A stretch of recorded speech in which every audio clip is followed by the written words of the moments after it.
Hello, I'm Dr. Bill Osmunson. I'm a general and cosmetic dentist and have been a dentist for 30 years. Before that, I received a master's in public health in nutrition and health education. For the first 25 years of practice, I promoted water fluoridation aggressively. I thought I saw the benefits. It wasn't until I actually looked at the information myself and sat down and looked at the different government agencies and the different reports and the studies that I began to realize that fluoridation was a problem. One of the first things I did is I looked at my tube of toothpaste. It says drug facts. I know it's a drug. If I were to give it to you, it'd have to be a prescription. That's for swallowing. When it comes to toothpaste, it also says don't swallow. And if you do swallow, contact a poison control center. Well, the amount of fluoride that they're talking about is a pea-sized amount of fluoride. You probably don't see that in advertisements, a pea-sized amount of fluoride. Usually when I see an advertisement, it looks more like a Dairy Queen ice cream cone. That amount is a 1/4 milligram of fluoride. Well, that's the same amount of fluoride as what we find in 8 ounces of water. 1/4 milligram of fluoride, 1/4 milligram of fluoride. Don't swallow. If you do, call the Poison Control Center. One of the things that concerns me is water fluoridation for infants. The American Dental Association and Center for Disease Control recommend that infants not receive water for drinking nor for making their formula. It's 250 times more concentrated in fluoride than mother's milk. We shouldn't fluoridate water and harm our most vulnerable. The next thing I looked at was dental fluorosis. These are the white and brown spots on the teeth.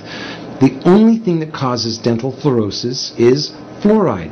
Too much fluoride ingested, usually during the developing years, birth to about 8 years of age. When I see people coming in to have treatment for dental fluorosis, I mention to them that they have had too much fluoride. And this is an indication that the rest of their body has probably had too much fluoride also, their bones and in the rest of their organs. Damage from dental fluorosis is not disputed. Everyone agrees that too much fluoride can cause dental fluorosis. About 1/3 of children are now experiencing fluorosis, according to the CDC. The next thing I wanted to look at was benefits. What are the benefits of it? I've heard reports of 20 to 40%, 60%, 80% tooth reduction with water fluoridation. So what is the benefit of water fluoridation? And I had a close look at several factors. One, comparing different countries of the world, we can see that no matter what we do on fluoridation, whether the country fluoridates or no fluoride at all, decay is reduced the same amount in all countries. We can compare states in the United States.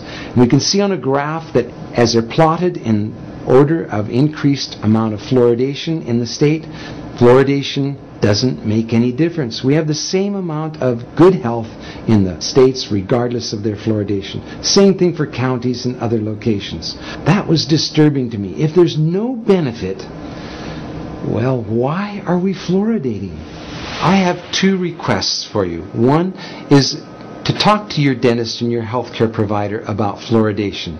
Ask them if they've seen the National Academy of Science report on fluoridation. Give them information that they may not have on water fluoridation and excess fluoride exposure.